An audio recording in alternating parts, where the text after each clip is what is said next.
Bismillahirrahmanirrahim. Assalamualaikum warahmatullahi wabarakatuh. Bismillah, alhamdulillah, wassalatu wassalamu ala habibillah Sayyidina Muhammad ibn Abdillah wa ala alihi wa sahbihi wa mawala. Allahumma rabbi syrah lana sudurana wa yassir lana umurana wahlul uqdatan min alsinatina yafqahu aqwalana. Allahumma fakkihna fid din wa 'allimna at-ta'wil. Allahumma alhimna marashida umurina wa a'idhna min shururi anfusina birahmatika ya rabbal alamin. Walhamdulillahi rabbil alamin. Ahlan wa sahlan wa marhaban bikum. Apa khabar sahabat-sahabat semua? Selamat pagi. Salam pertemuan dalam pertemuan perkongsian Syama'il Muhammadiyah, dan syukur alhamdulillah kita telah tiba pada siri yang ke-99. Tanpa kita sedar dan perasan, kita telah tiba pada siri yang ke-99 daripada bacaan Syama'il Muhammadiyah yang menceritakan tentang kepribadian baginda Rasulullah sallallahu alaihi wa ala alihi wasallam.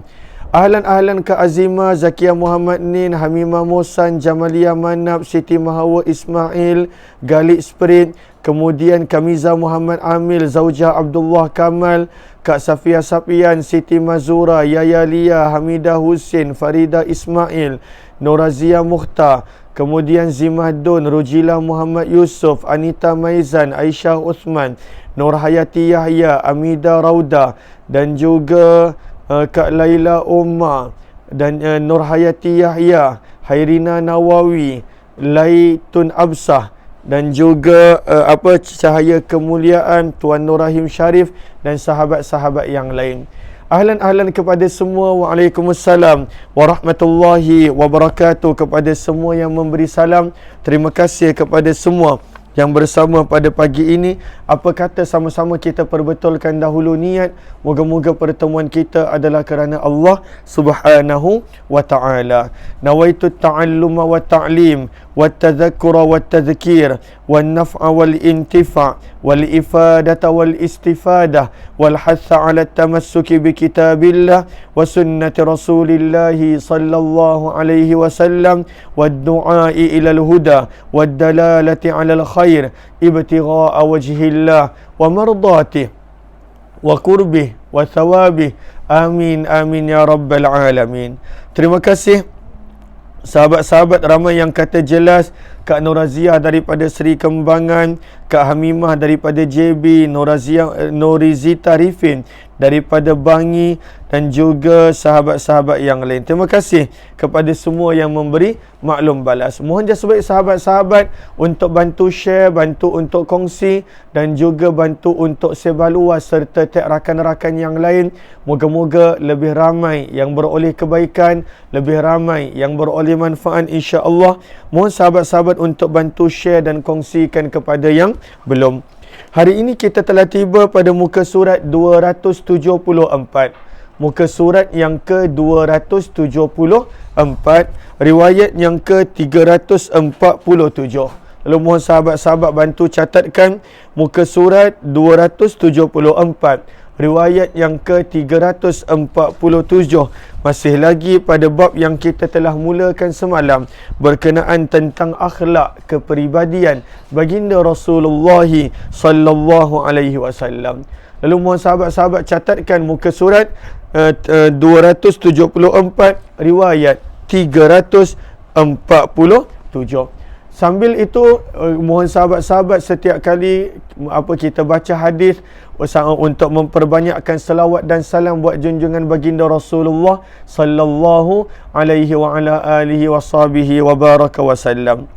Maka di sini kita lihat, wa bihi ilaihi qala haddatsana Qutaibah bin Sa'id wa Ahmad bin Abdah huwa ad-Dabbi wal ma'na wahid. Qala haddatsana Hammad bin Zaid an Salmin al-Alawi an Anas bin Malik radhiyallahu ta'ala anhu an Rasulillah sallallahu alaihi wasallam annahu kana indahu rajulun bihi atharu sufrah قال وكان رسول الله صلى الله عليه وسلم لا يكاد يواجه أحدا بشيء يكرهه فلما قام قال للقوم لو قلتم له يدع هذه الصفرة صلى الله عليه وسلم menceritakan tentang kepribadian baginda Rasulullah sallallahu alaihi wa ala alihi wa sahbihi wa baraka wasallam. Lalu apakah maksudnya? Jom kita perhatikan. Haddatsana Qutaibah bin Sa'id dan Ahmad bin Abdah.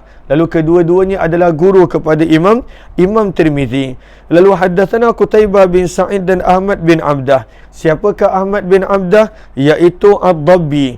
Dan kedua mereka semuanya membawa makna yang sama. Walaupun dua guru yang berbeza, tetapi riwayat kedua-duanya membawa makna yang sama. Kedua-duanya berkata, haddatsana Hammad bin Zaid daripada Salmi Al-Alawi daripada Sayyidina Anas bin Malik radhiyallahu taala anhu daripada baginda Rasulullah sallallahu alaihi wasallam. Maka apakah riwayat kali ini? Jom kita perhatikan. Maka kata Anas bin Malik, pada suatu hari berhampiran baginda Nabi sallallahu alaihi wasallam terdapat seorang lelaki. Ada seorang lelaki yang pada waktu itu dia datang berjumpa dengan Nabi sallallahu alaihi wasallam. Apakah keadaan lelaki tersebut? Maka lelaki tersebut mempunyai kesan tumpukan kuning disebabkan za'faran. Maka pada waktu itu lelaki tersebut pada badan dia, pada dirinya ada kesan-kesan daripada warna kuning yang disebabkan daripada warna za'faran. Maka pada waktu itu warna mengkuningkan pakaian ataupun mengkuningkan sesuatu, maka pada waktu itu tidak disukai menguningkan pakaian di sisi Nabi sallallahu alaihi wasallam. Maka pada waktu itu kata Sayyidina Anas, baginda Nabi SAW tidak suka berjumpa, ataupun dalam kurungan kita boleh tulis bercakap. Kerana kata Imam Bajuri rahimahullahu ta'ala, fa innal muwajahah bil kalam. Maksud daripada muwajahah adalah bertemu dan juga berjumpa sambil bercakap. Maka lelaki itu berada berhampiran dengan Nabi. Maka kata Anas bin Malik, baginda tidak suka berhadapan, berjumpa, dalam kurungan sambil bercakap, berkata-kata kepada seseorang yang baginda tak suka. Orang yang baginda tak suka sesuatu perbuatan dia, bukanlah diri dia, kerana itu bukan sifat Nabi. Kalaulah ada perbuatan dia yang Nabi tak suka, maka Nabi SAW tidak suka berkata-kata dengan dia. Kata Imam Bajuri rahimahullahu ta'ala, kenapa Nabi SAW tak suka bercakap, berkata kepada seseorang yang Nabi tidak suka perbuatan dia?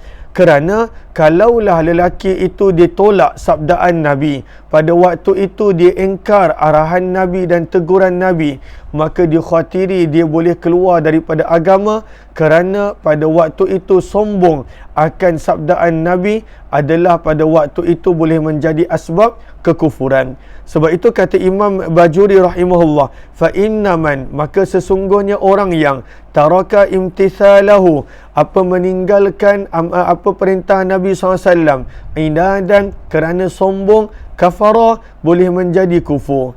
Maka sebab itulah baginda Nabi SAW lebih suka untuk tegur secara umum kepada orang yang Nabi SAW tahu dan berharap untuk pada waktu itu dia menerima akan teguran tersebut. Tapi kata Anas bin Malik, untuk seseorang yang mana pada waktu itu baginda Nabi SAW pada waktu itu nampak sesuatu perbuatan dia, Nabi SAW tak suka untuk berjumpa dan bercakap dengan dia. Nabi SAW akan diam. Ini akhlak Nabi SAW. Kemudian kata Anas bin Malik, maka baginda Nabi SAW berdiri dan bersabda di hadapan kaum, iaitu para sahabat radhiyallahu ta'ala anhum, falamma qama. Maka ini kena betulkan, bukan Rasulullah yang berdiri di sini. Pen mana pen? Okey, ada. Lalu falamma qama, di sini penterjemah terjemahkan sebagai Rasulullah berdiri. Rasulullah berdiri. Sebenarnya yang berdiri itu adalah sahabat tersebut, orang tersebut. Maka kena betulkan di sini. Falamma qama, maka kata Imam Bajuri, qama ay ar-rajulu minal majlis, lelaki tersebut yang bangun, bukan Nabi yang bangun. Maka betulkan di sini, maka baginda berdiri. Tidak, bukan baginda yang berdiri. Gariskan perkataan baginda dan tulis sebelahnya lelaki tersebut. Lelaki tersebut. Lalu mohon sahabat-sahabat untuk betulkan jika ada kesilapan pada terjemahan dan maklumkan di ruang komen untuk sahabat-sahabat yang join kemudian. Maka di sini kata Anas bin Malik, falamma qama, bila lelaki yang Nabi SAW tidak suka perbuatan dia mewarnakan pakaian dia warnakan. Sebab itu boleh nampak kesan kuning pada pakaiannya daripada za'faran. Maka dia mewarnakan pakaian dia. Adapun kalaulah benda itu semula jadi kuning, maka itu maka itu adalah perbincangan yang lain. Pakaian itu tidak berwarna kuning, dia mewarnakan akan pakaian itu berwarna kuning, ataupun mewarnakan sesuatu daripada anggota tubuh badannya berwarna kuning. Maka ketika mana lelaki tersebut berdiri, maka Nabi SAW bersabda kepada para sahabat, kalaulah boleh kalian tegur lelaki itu untuk dia tinggalkan atau hilangkan kesan kuning tersebut. Maka Nabi SAW pada waktu itu minta pada sahabat untuk tegur lelaki tersebut. Kalaulah Nabi tegur dan ditolak dalam keadaan sombong, boleh menjadi sebab dia kufur. Daripada sini kita boleh belajar akhlak Nabi SAW, bagaimana baginda Nabi SAW pada waktu itu tunggu lelaki itu untuk pergi, barulah Nabi pesan kepada para sahabat untuk tegur lelaki tersebut. Maka daripada sini kita nampak akhlak baginda Nabi sallallahu alaihi wasallam. Sehingga kan kata Imam Bajuri rahimahullahu taala, kalaulah baginda Nabi sallallahu alaihi wasallam pada waktu itu nak tegur pun orang tersebut, Nabi SAW akan tegur secara umum. Pengajaran untuk kita, kadang-kala kita suka tegur orang dan kita kata amar ma'ruf, kita suka nahi mungkar, kita suka tegur orang. Tetapi pada kadang-kala waktu bersendirian dengan dia kita tak nak tegur, ataupun ketika mana dia tak ada, kita tak ada minta kepada seseorang untuk tegur. Tetapi ketika mana dia ada di hadapan kita, maka pada waktu itu dengan sengaja kita tegur dia. Pada waktu itu bahkan dalam keadaan merendah-rendahkan dia, menjadikan dia merasa malu, menjadikan pada waktu itu dia merasa segan. Maka padahal afdalnya adalah tegur secara sendirian. Ataupun ketika mana dia tiada, maklumkan kepada seseorang untuk tegur dia. Daripada sinilah kita boleh nampak akhlak Nabi sallallahu alaihi wasallam, bagaimana ketika mana lelaki itu berlalu pergi, barulah Nabi maklumkan kepada sahabat yang lain, tegurlah lelaki tersebut untuk dia tanggalkan, hilangkan kesan kuning tersebut. Di sini kita nampak bahawa kadang-kala Nabi SAW tegur untuk orang-orang yang mana Nabi SAW tahu mereka akan terima teguran tersebut dan mereka takkan tolak. Sebagai contoh, bagaimana kisah dan riwayat berkenaan tentang Abdullah bin Amr ibn Al-As. Kata Abdullah bin Amr ibn Al-As radhiyallahu ta'ala anhu, aku datang berjumpa Nabi SAW. Nabi SAW melihat alayya, padaku adanya dua pakaian mu'asfarain yang aku telah warnakan warna kuning. Pakaian tu dia warnakan dengan warna kuning. Dia letakkan pewarna warna kuning. Maka Nabi SAW pada waktu itu tegur. Nabi tidak suka perbuatan mewarnakan pakaian dengan warna kuning.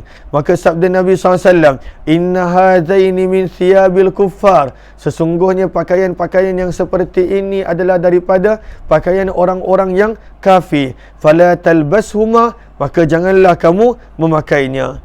Kemudian dalam sepotong riwayat, maka pada waktu itu kita nampak Abdullah bin Amr ibn Al-As bertanya, boleh tak aku untuk membasuhnya? Maka daripada sini kita nampak, sebab itu ada sebahagian para ulama mengatakan pada waktu itu haram memakai pakaian yang diwarnakan dengan warna kuning. Pakaian tu diwarnakan dengan warna kuning. Tetapi kata Imam Bajuri, majoriti ulama kata tidaklah haram, namun pada waktu itu hukumnya adalah makruh. Sebab Nabi SAW tidak suka. Maka pada waktu itu hukumnya adalah makruh mewarnakan pakaian dengan warna kuning. Kata Imam Bajuri, wa hadha yadullu ala ma alaihi ba'dul ulama min tahrimil muasfar. Pada waktu itu ada yang mengatakan pakaian yang diwarnakan dengan warna kuning adalah pada waktu itu haram. Namun kata Imam Bajuri rahimahullahu taala, wal jumhur ala karahatih, jumhur berkata ianya adalah makruh. Maka daripada sini kita nampak cara Nabi SAW tegur. Orang yang Nabi tahu ada kemungkinan pada waktu itu dia tolak, Nabi minta sahabat yang terdekat dengan dia untuk tegur. Tetapi macam Abdullah bin Amr ibn Al-As, Nabi SAW tahu pada waktu itu dia akan terima teguran. Maka pada waktu itu Nabi SAW tegur dia terus secara berhadapan. Maka daripada sini kita nampak tentang akhlak Nabi SAW. Riwayat yang seterusnya, wabihi ilaihi, lalu tadi kita nampak tentang Nabi SAW cara menegur. Lalu kalaulah Nabi menegur secara berhadapan pun, Nabi tidak pernah pada waktu itu menggunakan perkataan keji. Lalu sebab itu perlu dalam kita untuk menegur penuh dengan hikmah, penuh dengan bijaksana, penuh dengan perkataan yang baik-baik. Kerana tugas kita adalah untuk menegur, bukanlah tugas kita untuk mengecam dan juga menghukum. وبه إليه قال حدثنا محمد بن بشار قال حدثنا محمد بن جعفر قال حدثنا شعبة عن أبي إسحاق عن أبي عبد الله الجدلي واسمه عبد بن عبد عن عائشة رضي الله عنها أنها قالت لم يكن رسول الله صلى الله عليه وسلم فاحشا ولا متفحشا ولا سخابا في الأسواق ولا يجزئ بالسيئة السيئة ولكن يعفو ويصفح صلى الله عليه وسلم. Maka daripada sini kita nampak haddatsana Muhammad bin Bashar, haddatsana Muhammad bin Ja'far, haddatsana Syu'bah daripada Abi Ishaq, daripada Abi Abdullah Al-Jadali, namanya Ab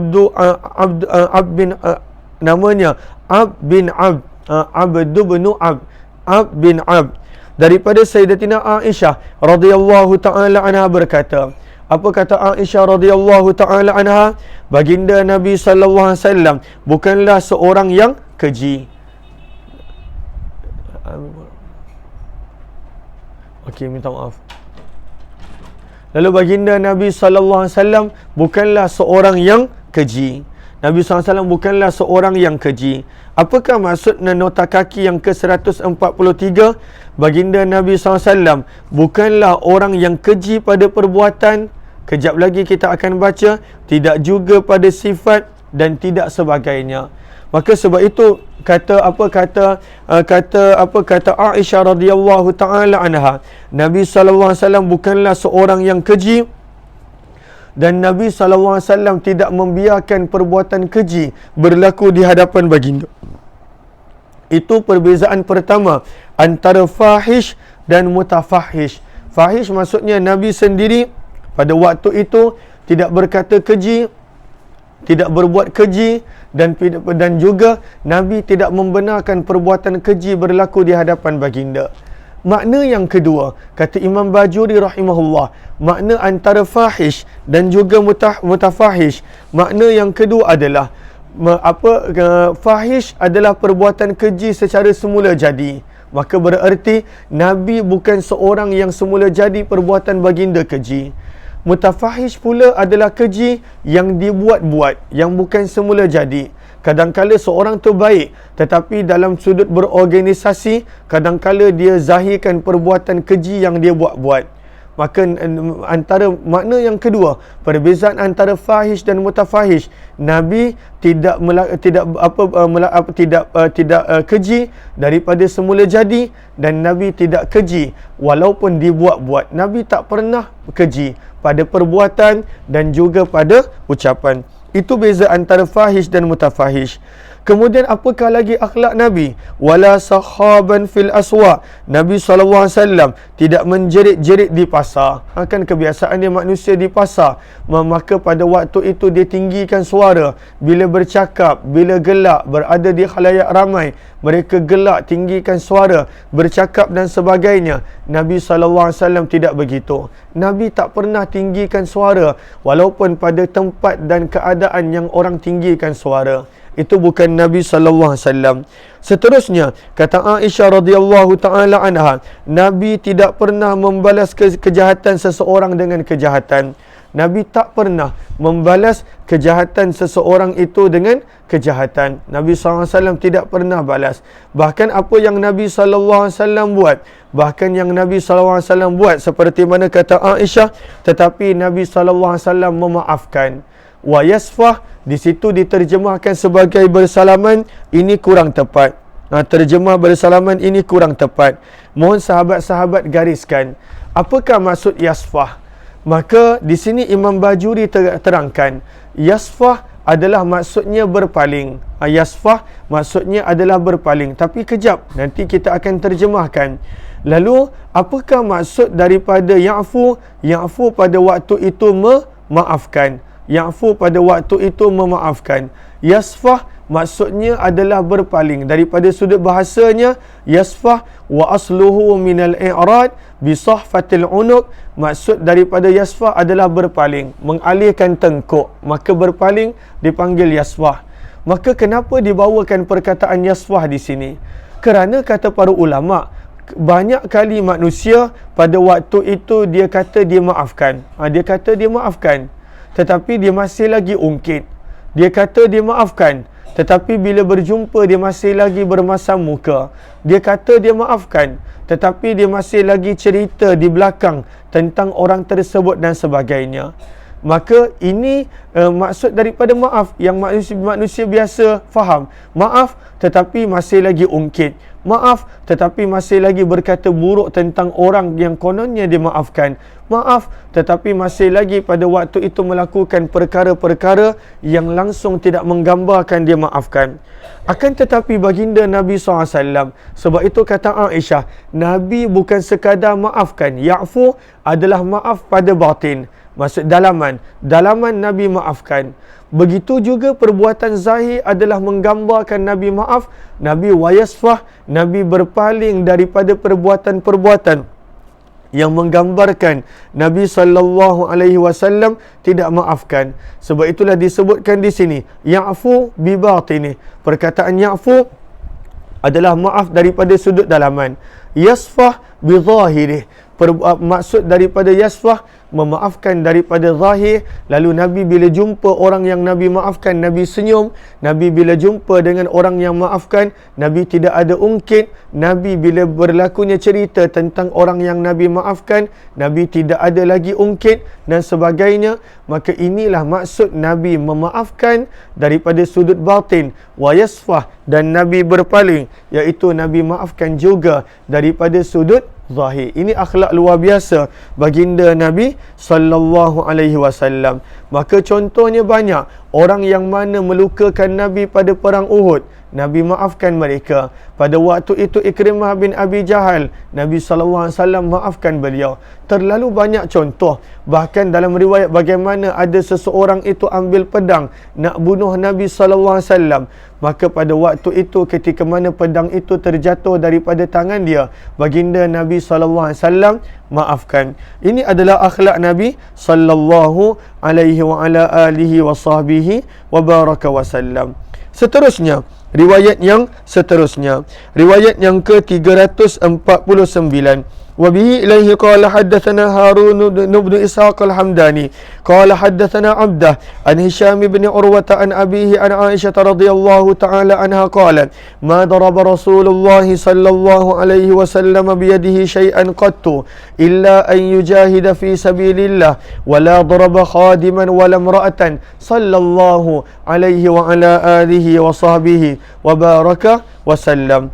Maka riwayat yang ke-349, haddatsana Harun bin Ishaq al-Hamdani, haddatsana Abda daripada Hisham bin Urwah, daripada ayahnya Urwah bin Zubair, daripada Sayyidatina Aisyah radhiyallahu taala anha berkata, baginda Nabi sallallahu alaihi wasallam tidak pernah memukul sesuatu dengan tangannya melainkan ketika mana baginda berjihad di jalan Allah. Di sini ditulis hijat, tetapi sebenarnya adalah jihad, kecuali ketika mana baginda berada di jalan Allah. Lalu sahabat-sahabat boleh betulkan hijat tukarkan kepada jihad. Lalu Nabi tak pernah pukul sesiapa dengan tangan baginda kecuali pada jalan Allah. Sebab itu pada nota kaki yang ke-144, Nabi tak pernah pukul binatang, Nabi tak pernah pukul manusia, Nabi tak pernah pukul apa-apa kecuali lah ketika mana pada jihad, ketika mana berada di jalan Allah Subhanahu wa taala. Di jalan Allah pun Nabi sallallahu alaihi wasallam menggunakan tangan baginda pada waktu itu hanya sekali, ketika mana pada waktu itu Ubay bin Khalaf pada waktu itu nak membunuh Nabi sallallahu alaihi wasallam. Sebab itu kata Imam Bajuri, sabit daripada yang mana Nabi SAW pernah mengangkat senjata melukakan pada waktu itu seseorang yang membawa pada waktu itu kematiannya 3 hari selepas itu hanya seorang, iaitu hanya Ubay bin Khalaf. Selain daripada itu, baginda Nabi SAW tidak pernah baginda Nabi SAW pada waktu itu memukul sesiapa, mencederakan sesiapa dengan tangan baginda. Sebab itu kata Imam Bajuri dan sabit yang mana Nabi SAW pada waktu jihad, pada waktu itu pernah melukakan Ubay bin Khalaf kerana pada waktu itu dia berterusan nak bunuh Nabi sallallahu alaihi wasallam. Dan itulah seapa manusia paling celaka, kerana pada waktu itu Nabi sallallahu alaihi wasallam yang mencederakan dia. Hanya seorang, Ubay bin Khalaf sahaja yang berlaku pada perang Uhud. Selain daripada itu, walaupun dalam medan peperangan, Nabi sallallahu alaihi wasallam tidak pernah pada waktu itu meluka dan menyakiti akan sesiapa. Seterusnya kita nampak di sini, Nabi SAW tidak pernah memukul khadam dan wanita. Ini akhlak Nabi. Nabi tak pernah memukul khadam, apatah lagi wanita. Maka malu kepada para lelaki yang pada waktu itu memukul akan wanita. Bagaimana? Pada sepatutnya akhlak manusia itu diukur bersama dengan keluarganya. Sabda Nabi SAW, khairukum li ahlihi. Sebaik-baik kamu, kayu ukurannya adalah ketika mana dia berlaku baik kepada ahli keluarganya. Lalu Nabi SAW tidak pernah memukul mana-mana wanita. Sallallahu alaihi wa ala alihi wa sahbihi wasallam. Luar biasa akhlak Nabi SAW. Lalu riwayat yang ke-350.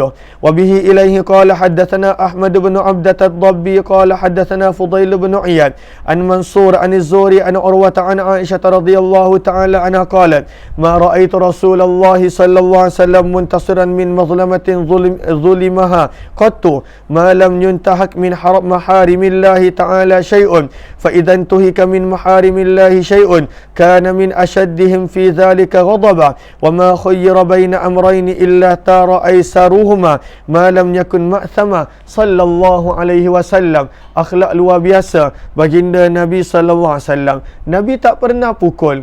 Lalu pada waktu itu mungkin kita kata, mungkin kalau orang buat jahat pada Nabi, Nabi sallallahu alaihi wasallam pernah pukul seperti mana kebiasaan manusia. Dia baik-baik, tetapi ketika mana ada orang mula dengan dia, maka pada waktu itu dia mula membalas. Lalu adakah mungkin Nabi ya baik, Nabi tak pernah pukul orang, tapi mungkin bila ada orang buat sesuatu kepada Nabi, Nabi SAW akan membalas. Maka sebab itu Imam Tirmizi membawakan riwayat ini sama sekali tidak. Waktu ketika mana ada orang menzalimi Nabi, Nabi tak pernah balas. Sebab itu kita nampak riwayat yang ke-350.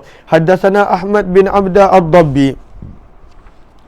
Haddatsana Fudail bin Iyad daripada Mansur, daripada Az-Zuhri, daripada Urwah, daripada Sayyidatina Aisyah radhiyallahu taala anha berkata, kata Aisyah, aku tidak pernah melihat baginda Nabi SAW membalas sesuatu kezaliman yang dibuat terhadap dirinya. Nabi tak pernah balas. Orang buat zalim pada Nabi SAW, baginda Nabi SAW tak pernah balas. Sebab itu betul yang riwayat yang kita baca pada riwayat yang ke-348, Nabi tidak membalas kejahatan seseorang dengan kejahatan. Nabi SAW tak pernah balas. Bagaimana dalam pembukaan kota Mekah, selepas ketika mana Nabi tinggal di Mekah, pada waktu itu Nabi dan para sahabat telah diseksa lebih daripada 13 tahun. Selama 13 tahun. Maka ketika mana pembukaan kota Mekah, baginda Nabi SAW maafkan mereka. Nabi maafkan. Bagaimana dalam peperangan Hunain, ketika mana pembahagian harta pusaka, harta rampasan perang, Maka pada waktu itu ada seseorang yang menjerit ke arah Nabi SAW, yang mana dia berkata, inna hadhihi laqismatun ma urida biha wajhullah. Pembahagian yang Muhammad buat ini adalah pembahagian yang langsung bukan kerana Allah. Maka ada yang tegur begitu di hadapan semua orang. Nabi SAW maafkan dia, padahal Nabi SAW boleh menghukum dia. Ada lagi seorang yang ketika mana meminta harta kepada Nabi, maka pada waktu itu dia cekak, dia pegang dengan kuat baju Nabi SAW, ridak Nabi pada leher Nabi sampai berbekas leher Nabi. Nabi SAW maafkan. Bagaimana ada seseorang itu, orang yang sama, ketika mana dia pegang, dia cekak leher Nabi SAW, maka pada waktu itu dia tengking Nabi SAW. Kerana mereka ini semua baru masuk Islam, maka pada waktu itu dia berkata, kenapa engkau tak bagi aku apa-apa harta daripada rampasan perang, dan ini bukanlah duit engkau dan duit bapa engkau. Bukannya min malika wa mali abik, bukan daripada duit kamu dan duit bapa kamu. Dia tengking Nabi SAW. Nabi boleh sahaja menghukum dia, tetapi Nabi SAW maafkan. Maka daripada sebesar-besar perkara sehingga sekecil-kecil perkara, kata Aisyah radhiyallahu taala anha, aku tidak pernah melihat baginda Nabi SAW membalas sesuatu kezaliman yang dibuat terhadap diri baginda. Nabi tak pernah balas dendam. Satu pengajaran untuk kita bersikap maaf, dan pada waktu itu benar-benar maaf dengan wayasfah, berpaling daripada untuk membalas dendam dan sebagainya. Maka seterusnya kata Aisyah, selama orang itu tidak terlibat dalam perkara yang diharamkan oleh Allah, selagi itu baginda Nabi SAW akan maafkan. Ini sifat Nabi. Kalaulah seseorang pada waktu itu menyakiti Nabi, Nabi maafkan. Tetapi jangan hak Allah. Bila hak Allah pada waktu itu diabaikan, kata Aisyah, apabila seseorang itu terlibat dalam perkara yang diharamkan oleh Allah, barulah baginda merupakan orang yang paling marah dengan perbuatan itu. Nabi berkenaan tentang diri baginda, keluarga baginda, maruah baginda, Nabi banyak maafkan. Nabi tidak pada waktu itu marah, apatah lagi membalas dendam.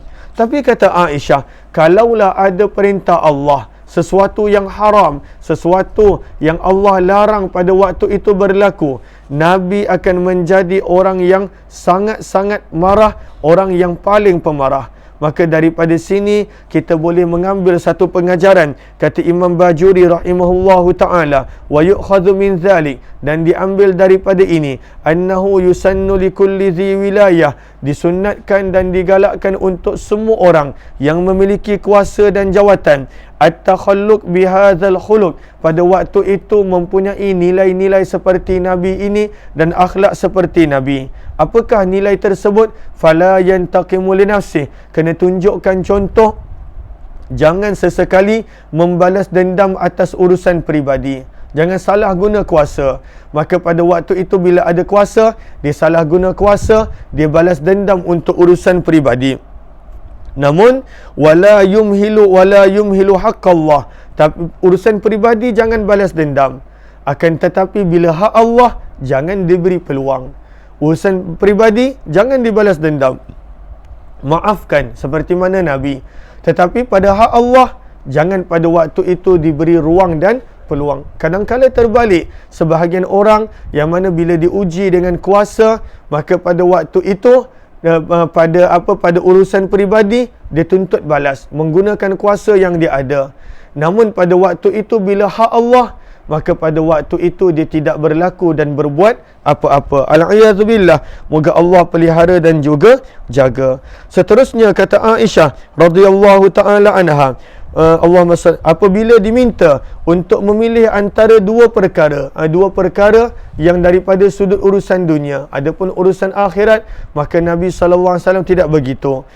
Dua perkara daripada urusan-urusan dunia, baginda akan memilih perkara yang paling mudah di antara kedua-duanya, selama urusan dunia pilihan tersebut bukanlah perkara dosa.